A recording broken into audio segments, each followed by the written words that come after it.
balita ngayon. Pinatitiyak ng DILG Secretary Benher Abalos ang Quick Response Fund ng mga lugar na nagdeklara ng state of calamity dahil sa El Nino. Ayon sa kalihim, inatasan na niya ang mga regional directors upang masiguro ang pag-ibigay ng tulong sa mga apektadong lugar.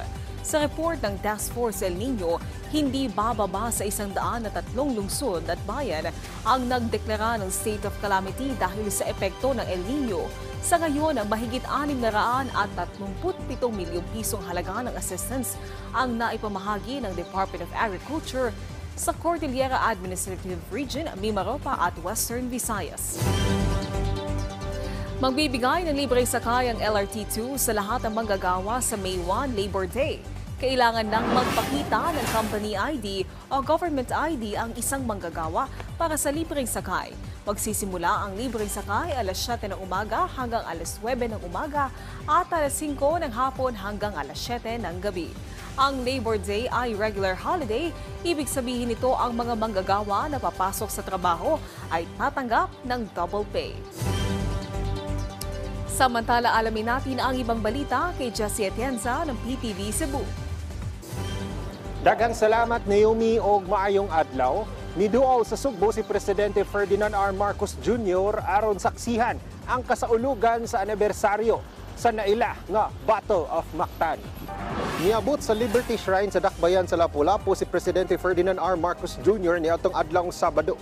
Uban niya sila Special Assistant to the President Antonio Lagdameo Jr. ug House Speaker Martin Romualdez. Naghalad og buwak ang presidente sa monumento ni Lapu-Lapu uban si Mayor Jonard Ahong Chan. Namahayag si Presidente Marcos Jr. nga angayng sundon ang kaisog nila Dato Lapu-Lapu ug mga kaubanan. Apan niyang gitataw na di sa tanang higayon iagi sa pakig-away ang pakigbisog. Ngunit sa panahong ito, may mga makabagong pagsubok tayong hinaharap na ang solusyon ay hindi dahas o armas. Nangangailangan ito ng ating katapangan, ng ating pagkilos at higit sa lahat ang ating pagkakaisa.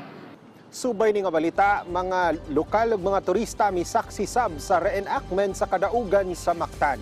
Wa man patandog sa kainit sa panahon ng mga tao aron sa pagtan-aw sa tinuig nga pasundayag sa Battle of Mactan. Gipakita sa pasundayag ang pagpildi ni Dato Lapu-Lapu ug kaubanan sa mga Kastilang konkistador. Nagpakita sab ang mga eskrimador sa ilang kamaayo sa eskrima o arnis nga na ilang Filipino martial art.